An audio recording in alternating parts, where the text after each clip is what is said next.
And the team that gets me excited, Manchester United, Manchester United.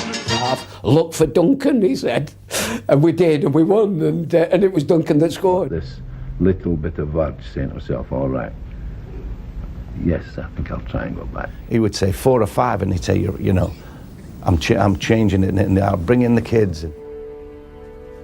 Because how we are in the future will be founded on how we behave today. Hello, we are back. Special episode this one, commemorating the boys that we lost all those years ago, and also celebrate the Busby Babes as well. Yeah. So, those that lost their lives, but also those that carried on, and that went before them as well. And we'll talk about Dad, because obviously Dad was born in 48, so he was around. He was about 9, well, you'd be 9, wouldn't you, coming up to when Munich happened. So talk about Dad's experience supporting United, and also where he was and what he was doing when he found out, you know. So talk about that. So yeah, so I've gone today. This is in honour of the lads. I've got a 57 cup final shirt. I've got Duncan Edwards number 6 on the back. So this is for the boys. So yeah, and we have actually got another one as well, which is the 58 one, copy of the 58. So Wembley. Some people think it's like the Phoenix from the Flames, but it's not that. It's the Manchester sort of emblem sort of thing. I mean, that's what the badge is. So that's a nice one there. So Doug was going to put it on, but he didn't want to mess his hair up.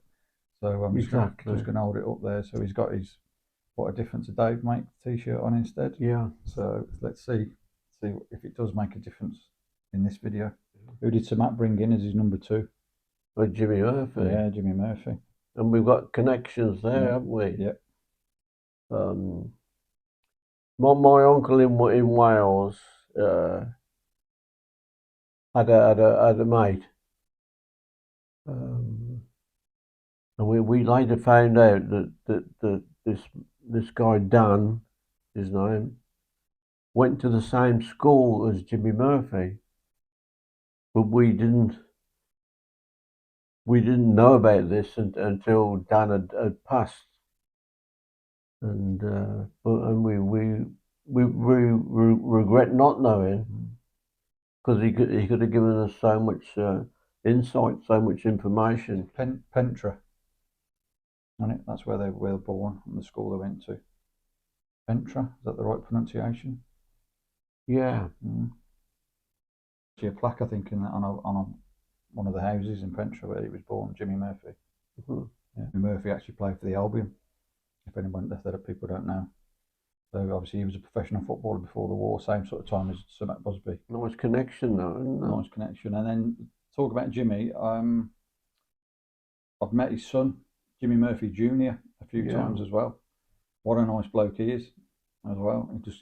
He just loves talking about his dad, and why not? Youth Cup, Munich, European Cup, Wales. Realise that after Munich there's a board meeting, and the board suggests that the club drop out of the Championship or whatever it was then, Football League, for the rest of the season and start again during the summer. And my dad said, no, we'll carry on. Jimmy, it can't be done. It can, and I will. Absolutely stunningly devoted to football. With respect, sir, it can be done. It will be done. I'll make sure of it. You're letting your grief dictate your actions. Let me speak, man. I know those lads better than anyone. I found them. I nurtured them. I stood with them morning, noon and night through pissing rain and gales and snow. They let me mould their lives from the ground up, and they repaid me. They repaid this club with their skill and their passion, and now their lives.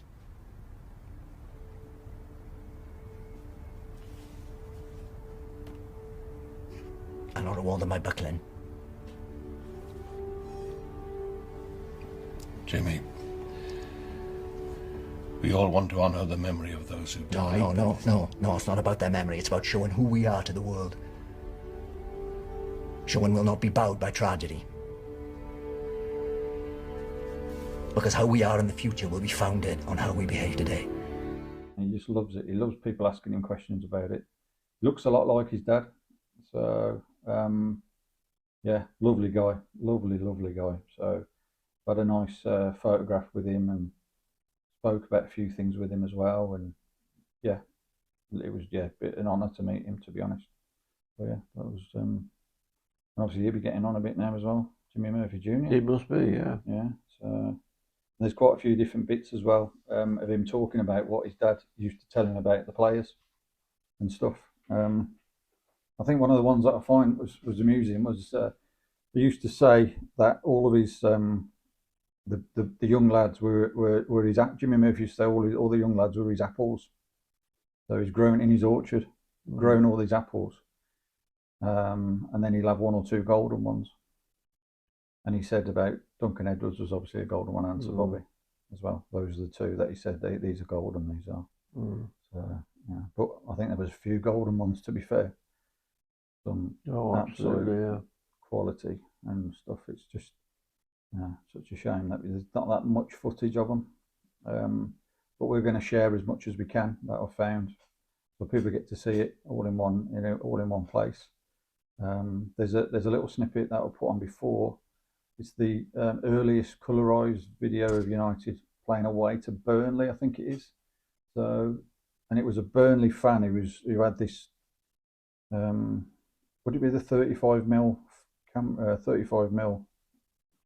That was really odd. Cine camera. Yeah, they were back in that late 50s. That would have been a big thing, wouldn't it? Yeah. And they didn't have much about it, and it was expensive. But he filmed a lot of this game, and it's colour, and it's just well, you'll see it for yourselves because I'll stick it up. Absolutely fantastic. You don't quite it's like all the old footage in it. You don't actually capture the action. They tend to be on the fans, don't they? Got the blokes with the flat caps with the flags. Yeah. Rah. And then, it's a goal. And you just see him, you just see him running away, celebrating. Yeah. Oh, and he scores another one. And he's, wait, I didn't see him score it. The ball's in the net, you know. So, but it's still great to see whatever footage they've got. He's still good in it. Yeah. You know, you see, and the speed's it's a bit off kilter as well in it at times. But some of it, you can still see that some of these they're just unbelievable players. You know, imagine seeing some. You know, there's footage of Duncan Edwards taking like the old team on, and he'd just do it nowadays. You just look at him.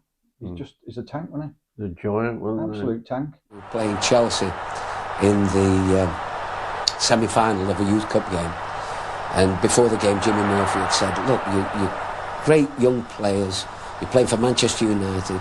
A lot of you are going to go on for England, and we've got a player, Duncan Edwards, who's in the team. Now, I don't want you to have an Edwards complex," he said before the game. "Whenever you get the ball, I don't want you to think, oh, we've got to give it to Duncan. Look for each other, you're quality players. Play it, everybody get a feel of the ball." And at half-time, it was 0-0. And things weren't going well, and he was giving us Gina's up Murphy. And just before he went out, he said, "And by the way, whenever you get the ball this half, look for Duncan," he said. And we did, and we won. And what a player, Duncan Edwards. What he achieved, and that's such a young guy, and what could he have achieved?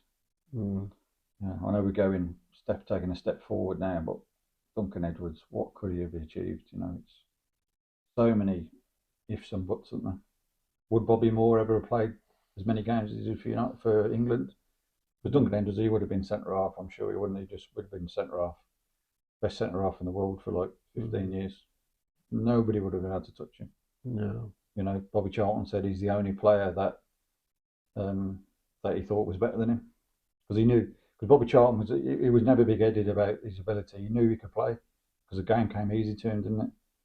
And he said he always would challenge himself to be the best, but when Duncan played, he wasn't. Yeah, and that's the World Cup winner saying that. Yeah, Bobby Charlton. It's Bobby Charlton. You know, you look at what Bobby achieved, and he's saying that about Duncan. Jimmy Murphy, who was the assistant manager at that time, picked me up. When I first arrived, he took me to my digs and he said, "I've got this lad who I'm dying for you to play with. We got him last year from Dudley in Staffordshire, Duncan Edwards."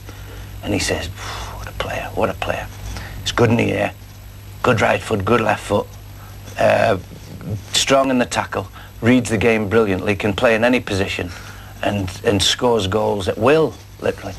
And he says, and when I knock all the rough edges off him, I'm going to make him a decent player. I'm an Edwards fanatic. Is a fact. He was the most complete footballer I've ever seen. And there's another connection. Can I just? When I played in the school team in '65, I think we got to the semi-final of the Duncan Edwards Cup, which obviously was a cup amongst schools of the West Midlands, I guess. Yeah, the Midlands area. They was it including the Black Country. Yeah, they just put it up, didn't they, in his name in honour of Duncan, wasn't it? Yeah. It was going for just a few years, wasn't it? It was early.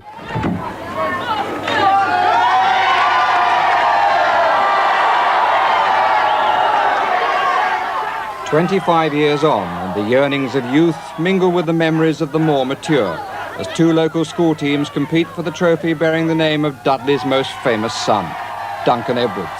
A cup presented when he too was a schoolboy. We got to the semi-final, which we lost. We got hammered 4-0. But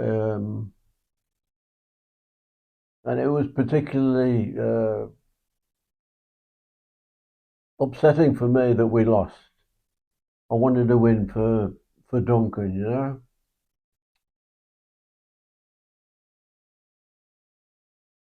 And even now it still hurts. Yeah. That's amazing. That's how many years ago.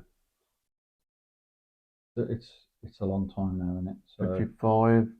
Oh, when you played, you mean the game?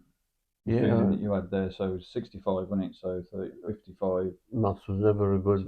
Well, it's nearly 60 years, isn't it? 60 years ago, and Nearly it 60 years ago, isn't it? still impacts. And I can remember getting home and just being so upset and just tears, which I'm still feeling today. It's and the whole world was in mourning. Right. So Matt, obviously had that great team in '48. Then they went on and finished runners up, I think, for 3 seasons on the bounce in the league. Won the league in '52. And then 53, 54, one or two younger players came in. It was like Roger Byrne actually played in the '52 season. He played as a left winger because he was a bit older, wasn't he, than the rest of their team. That passed away in '58. And then Duncan made his debut, I think, the season after that as well, about 54-ish, I think it was. At like, I don't know, 9 years old or 10 years old, something like that. Duncan Edwards made his debut. He could have done the size of him, couldn't he? But Sir Matt has said that he knew that some of these players were getting older, and he knew what he had coming through, and he had belief in them, and he made a decision to change it one game. And you'll hear it now. There's a little bit of video that we'll put on. When I think back, Cliff, about that decision, I often wonder how I did it myself. We'd actually won the championship. And we started the season, a new season, and wasn't doing too well. Now, some of the boys were going over the top, but it was a tremendous thing to say, all right, now I must actually take a number of these players out, put young ones in. But over the time, I'd had the opportunity of we'd started a youth system and from the start, and it was there, and you could see players of calibre there. But they were still very young, and it got to the stage I started thinking to myself, will I do it, will I not? Well, perhaps I was helped. We played a friendly game in Kilmarnock in Scotland on the Wednesday, following us winning against Aston Villa. 1-0, but I was not satisfied. I wasn't happy about it. And we played this match, and I put a lot of these young boys in, and we won 4-0. And I remember the following day, walking along the golf course, and these things were turning over my mind, and I said to myself, well, they won 4-0, but what was the strength of the 4-0 win? And this went on for a couple of days. Will I put them in, will I not? And all of a sudden I said, right, I'm going to put them all in. And it was at Huddersfield the following Saturday, and I think we had Alan Chilton for experience at the back, Jack Rowley to hold them together, and I think Stan Pearson was the other one. The rest were all the Duncan These were Edwards. three of the championship side, and all the 8 were new boys. That's right. And he didn't look back from that point onwards, putting these lads in, didn't look back. And then every season, there was another one came in, or another 2, another 3. He would say 4 or 5, and he'd say, you know, I'm changing it, and I'll bring in the kids. And that's how the Busby Babes probably got its reputation. The Busby Babes. Roger Byrne the first to show, Duncan Edwards probably the greatest of all, an international at 17. Murphy was out on the field there with about 7 or 8 youngsters. And one of them, they did little set pieces and things like that, and then broke it up. And it was the end, and they started, some of them went in. One lad started running around the track. And I sat and I watched him, and he went round. He must have gone round about 12 bloody times. So I went down and I said to Jimmy Murphy, I said, "Who's that lad? I can climb him." Duncan Edwards, he said, 16 years of age. But no, that did it. Fantastic. He said, the best player you've ever seen. David Pegg, an elegant outside left in the Tom Finney tradition from Doncaster. Another Yorkshireman, halfback Mark Jones. Manchester City fan Dennis Filet, born to score goals. Inside forward Billy Whelan, a Dubliner. And from Northern Ireland, Jackie Blanchflower, Danny's younger brother. And the gifted Eddie Coleman from Salford. Eddie Coleman was my idol. I went for the smaller fella, and Eddie was snake hips because I was nothing like him. I used to try and copy him, but I couldn't, obviously. I wasn't Eddie Coleman. But I used to clean his boots, extra special. Better than everybody else, including Duncan's, you know. I think it was number 9 Archie Street he lived at. It was Archie Street anyway. And they had an off-licence on the corner, and we used to go for jugs of beer and lemonade and mix a shandy together. And we used to have Big Duncan over there, Davy Pegg, Tommy Taylor. They'd all come into each other's houses. You know, we just palled out together. It was marvellous. And he didn't buy many players, did he? He bought Tommy Taylor. He knew he needed a striker, didn't he? So he bought Tommy Taylor from Blackpool, from Barnsley. There was a Barnsley lad when he Tommy Taylor. What a centre forward he was, Tommy Taylor. What a goal scorer. He bought Johnny Berry from Birmingham City, the right winger, and he was brilliant as well, wasn't he, Johnny Berry? So a bit Stevie Coppell reminded me a little when you look at the videos. It's pretty similar sometimes, aren't they? Some of the things they did. And he bought, it was the other player he bought to finish it off, Harry Gregg, goalkeeper. He wanted a keeper who was a bit more dominant of his area, didn't he? Because Ray Wood was the keeper, he was a good keeper, but he didn't dominate his area. That because he wanted to be a bit more get the ball in, get going, get attacking. So we could do with him now. Harry Gregg, legend. So we bought him. The rest of them were all juniors. It's just beggars belief, doesn't it? Yeah. All these lads that came through, you know, to do it.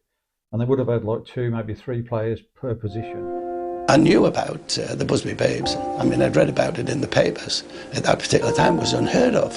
You know, that young players were replacing people in the middle 30s. But Matt Busby said, if you're good enough, you know, you'll be able to do it. I felt there was a bit of a challenge that. I felt, you know, Manchester United have now, they've got the best reputation for breeding young players. I said, I'm in the right place. Another golden apple among the Busby Babes was Duncan Edwards.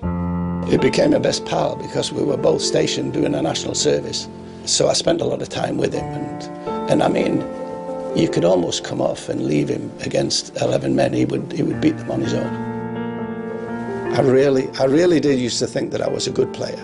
And I wasn't afraid of having a go at being the best if I could be, you know. But I never felt I could ever be the best when I played with him because he was just fantastic. There were the other good players that were there, Billy Whelan from Dublin, Eddie Coleman, David Pegg, you know, they were all in the youth team and they were all recognised first division players. It was just paradise. And then left winger was David Pegg. What a player David Pegg was. You know, He was, and he put him in very young when he put him in, and they were saying that he was the nearest thing to Tom Finney. He was going to replace Tom Finney in the England team. But then David Pegg then was being challenged by Albert Scanlon, who was the next young one coming through. So a young Busby Babe was being challenged by an even younger Busby Babe. Yeah. And that's how he did it, because they had so many good players. And then Johnny Berry was probably getting a bit older, and he was being challenged by Kenny Morgan. Yeah, and that's the formula for a successful team, isn't it? Yeah, incredible. Billy Whelan, he was such a great player, Billy Whelan, sort of inside forwardish midfield. And it was, I think Sir Bobby was sort of challenging Billy Whelan for that position. Dennis Violet, goal scorer. Great goal scorer, Dennis Violet. Yeah. And this fight for the positions, it just created this great team. Yeah. And they couldn't rest on their laurels, as expression, isn't they? They had to fight for it every time. Yeah. They had things instilled to them from a young age, from the trainers, from Jimmy Murphy, said Matt himself, the other trainers, like Tom Curry and Bert Wally, etc. What it is to play for Manchester United. Yeah. What it is to play for the fans. They used to say because Trafford Park is a big industrial area. There's little remnants of it now around Old Trafford, but not much. They say, right, these blokes have been working hard now, 5.5 days a week. And they're going to pay good money to come in and watch you play. Entertainment. Manchester United and the Dark Shirts kicking off in the match that should decide the league championship. The zest, skill and speed that the Babes played with is sometimes difficult to see on the newsreels from this era, as their heavy cameras were often placed high up in the stands. In 1955, a programme called Match of the Day began on the BBC, and their pitch-side cameras were closer to the action. And it's Manchester United and the Dark Shirts now trying to get back. This is United in their championship season of 1956, playing against nearest rivals Blackpool. Berry, number 7, beating everybody and wins a free kick. 5 minutes gone, Manchester United losing 1-0 on a free kick. Up it comes. And there's Lillian. Their style is purist Busby, displaying all the qualities he most admired. Roger Byrne and Duncan Edwards, powerful, courageous, ruthless. Eddie Coleman and David Pegg, inventive and expansive. Dennis Violet, clever and elusive. Tommy Taylor and Mark Jones, never backing down from a challenge. United now down to 10 men. Tommy Taylor having gone off, put Duncan Edwards up at centre forward, throwing everything on the attack. And there's Berry getting them going. Berry, number 7, with the ball. Still United on the attack. And there's great chance there for Violet. This time it's a penalty. There's Roger Byrne to take the penalty. And it's Berry took the penalty. And that makes the score 1-1. Edwards through to Violet. Now there's a chance for United. There's Pegg with it out on the left wing. All the United forwards up. Violet. Cross to Berry it comes. The right wing, Blackpool defence trying the offside game. Berry going through with it by himself. Cross it comes and Farms made a perfect hit. And that's it. It's a great hit. It's a goal. It's a goal. This is the goal that should give them the championship. The average age of the side was 22. Achieving this much so quickly surprised even Busby himself.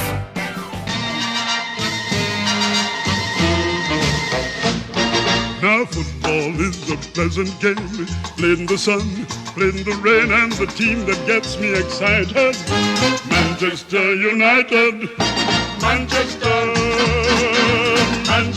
United.